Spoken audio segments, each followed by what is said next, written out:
Nous passons maintenant à l'invité de la rédaction.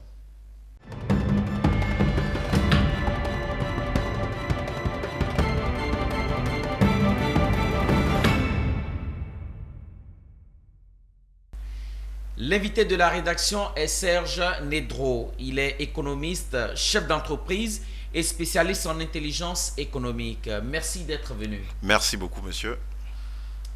La Côte d'Ivoire a un nouveau vice-président de la République en la personne de Témoko Kone-Mélite, gouverneur de la BCEAO. Quel commentaire faites-vous de la nomination d'un économiste au poste de vice-présidence? Évidemment, c'est un événement majeur et très important et je pense que c'est un choix judicieux que fait là le président de la République, le président Alassane Ouattara, parce qu'au vu de la conjoncture économique mondiale actuellement, et j'ai envie de dire des répercussions évidemment de la guerre russo-ukrainienne que nous voyons sur les produits alimentaires en Afrique, notamment par rapport à l'augmentation du prix du blé dans le monde et qui a une répercussion sur le pain, ainsi de suite, sur les aliments en base de blé. Évidemment, il faut un économiste pour essayer, bien entendu, de pouvoir maîtriser cette conjoncture économique, essayer évidemment d'apporter des réponses économiques assez claires. Donc le choix, évidemment, d'un économiste chevronné comme M. Témoko Kone et évidemment, comme vous venez de le souligner, d'un ancien gouverneur de la BCEAO, donc qui connaît très bien les instances sous-régionales monétaires et qui peut mieux les réguler, qui peut mieux savoir en ce qui concerne la maîtrise de l'inflation qui va avoir certainement lieu. Déjà, nous voyons cela sur le prix du pain, mais sur les autres produits alimentaires, il y aura également une flambée des prix et forcément, il faut un économiste pour pouvoir juguler cela. Et je pense que c'est une nomination judicieuse et le président a bien vu de nommer M. Témoko à ce poste. On espère bien que cette inflation sera jugulée, maîtrisée. Kone-Mélite, on le sait très bien, était proche, très proche, j'allais dire, de l'ancien président de l'Assemblée nationale en rupture de banc avec Alassane Ouattara. Même si Kone-Mélite n'a pas suivi son ancien patron, je veux parler de Guillaume Soro, certains observateurs aimeraient croire d'une manière ou d'une autre à un rapprochement entre Alassane Ouattara et Guillaume Soro. Qu'en pensez-vous? Effectivement, on peut le croire ainsi, mais je pense qu'il faut aussi arriver à un moment, essayer d'avoir une analyse un peu mitigée, parce qu'on ne peut pas... C'est vrai qu'il y a eu ce rapprochement très important entre M. Kone Témoko et le président Alassane Ouattara. Évidemment, vu qu'il a été, je crois, en 2007, le directeur de cabinet de M. Guillaume Soro, en sa qualité de Premier ministre d'alors. Évidemment, donc on peut le penser ainsi, mais je pense que dans la vie publique et dans la vie politique ivoirienne, les relations se nouent et se dénouent. Et c'est de ça qu'il est question généralement. Donc je pense que dès lors que M. Guillaume Soro a rompu ses relations avec le président Alassane Ouattara, donc j'imagine que tous ceux qui sont restés avec le président Alassane ont dû également faire un choix, donc ont rompu leurs relations également avec ce dernier. Et je pense que M. Témoko est donc à juste titre avec le président Alassane Ouattara, et c'est à juste titre qu'il soit nommé, j'ai envie de dire, à ce poste. Et évidemment, on peut comprendre qu'on puisse dire c'est une main tendue, mais je ne crois pas tellement parce que M. Témoko Kone n'est pas, j'ai envie de dire, une personnalité qui vient d'arriver à la politique, qui vient d'arriver au RDS. Donc c'est quelqu'un qui était depuis longtemps et donc qui connaissait très bien le président Alassane Ouattara et la maison RDR qui est devenue aujourd'hui RHDP. Donc je peux dire que c'est une relation très longue, évidemment, qu'il a aussi eu à entretenir avec le président Alassane Ouattara, et donc c'est à juste titre qu'il soit nommé.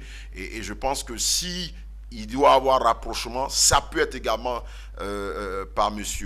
Kone Témoko, mais je pense qu'il peut jouer ce rôle, il peut le jouer, mais ça sera vraiment très compliqué à ce niveau. Je pense plus pour des raisons économiques, je pense que c'est en fonction de la conjoncture économique que le président Alassane Ouattara a dû faire ce choix.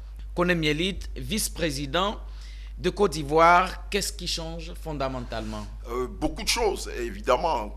M. Témoko Kone, vice-président de la République de Côte d'Ivoire, beaucoup de choses. D'abord, il faut dire que c'est une bonne chose pour la vie publique parce que ça fait quand même un bon petit temps que la Côte d'Ivoire n'avait pas eu de vice-président jusqu'alors.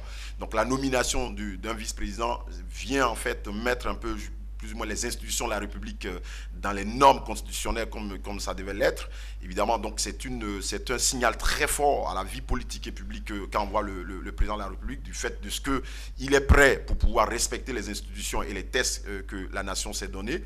Et deuxième élément assez clair, comme je l'ai dit tout à l'heure, nommer un économiste en tant que vice-président, c'est prendre une décision très importante et une décision qu'il envoie au monde des affaires, au monde économique ivoirien, pour dire attention, je sais qu'il va avoir des répercussions très importantes sur notre pays, je sais que nous sommes dépendants du blé que nous importons évidemment à l'instar de tous les pays africains à l'extérieur, et sachant que, comme on l'a dit, la Russie produit 22% du blé et l'Ukraine 8%, donc c'est 30% quand même du blé, et je sais qu'il va y avoir une conjoncture économique importante, mais j'ai une solution, j'ai la clé, j'ai une personne qui connaît bien la sous-région, qui connaît bien, j'ai envie de dire, les éléments économique de la sous-région, et c'est Tiemoko qui peut résoudre cette question. Et donc c'est un deuxième signal qu'il envoie. Et l'autre signal également, c'est que c'est un technocrate qu'il envoie j'ai envie de dire, à la fonction publique, à l'administration publique. C'est un technocrate, c'est un professionnel rompu, c'est quelqu'un qui connaît, qui a été ministre également, ministre, je crois bien, de la construction d'alors, et qui connaît très bien l'administration publique ivoirienne. Donc il pourra également essayer de rénover cette administration publique avec le Premier ministre Hachi Patrick. Je pense que ça sera une bonne paire, une bonne équipe, une bonne paire de personnes qui vont véritablement travailler aux côtés du président Alassane Ouattara. Vous parlez de Patrick Hachi. Ce mardi, le président de la République l'a également reconduit. Quelles pourraient être donc les attentes du futur gouvernement Hachi 2? Évidemment, dans un premier instant, le gouvernement Hachi 2 sera un gouvernement très serré, parce que j'imagine que avec cette conjoncture-là, il va falloir réduire les dépenses de l'État. De l'État. Donc réduire les postes ministériels. Il va falloir évidemment réduire les postes ministériels. Actuellement, je crois bien qu'il est question de 30 postes précisément, alors qu'on en avait une quarantaine. Donc ça veut dire déjà qu'il y a au moins 10 ou 15 postes qui sont réduits. Et je pense que c'est à juste titre, il faut réduire les dépenses publiques. Parce que vu la conjoncture, vu ce que nous remarquons, il faut cela.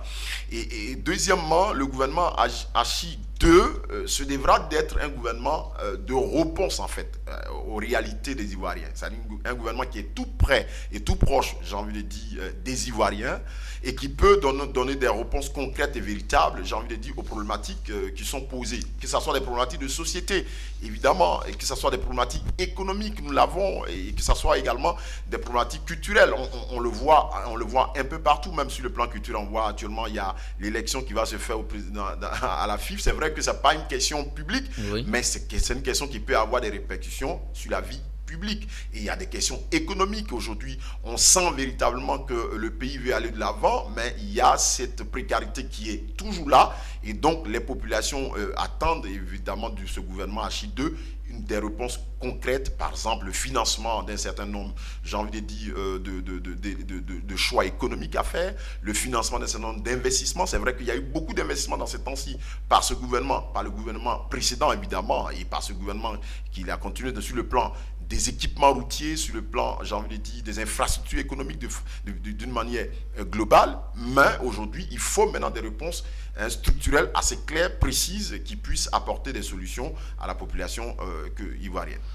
Merci, nous sommes à la fin de cet entretien avec vous. Serge Nedro, merci encore d'être passé. C'est à vous le merci. Merci beaucoup.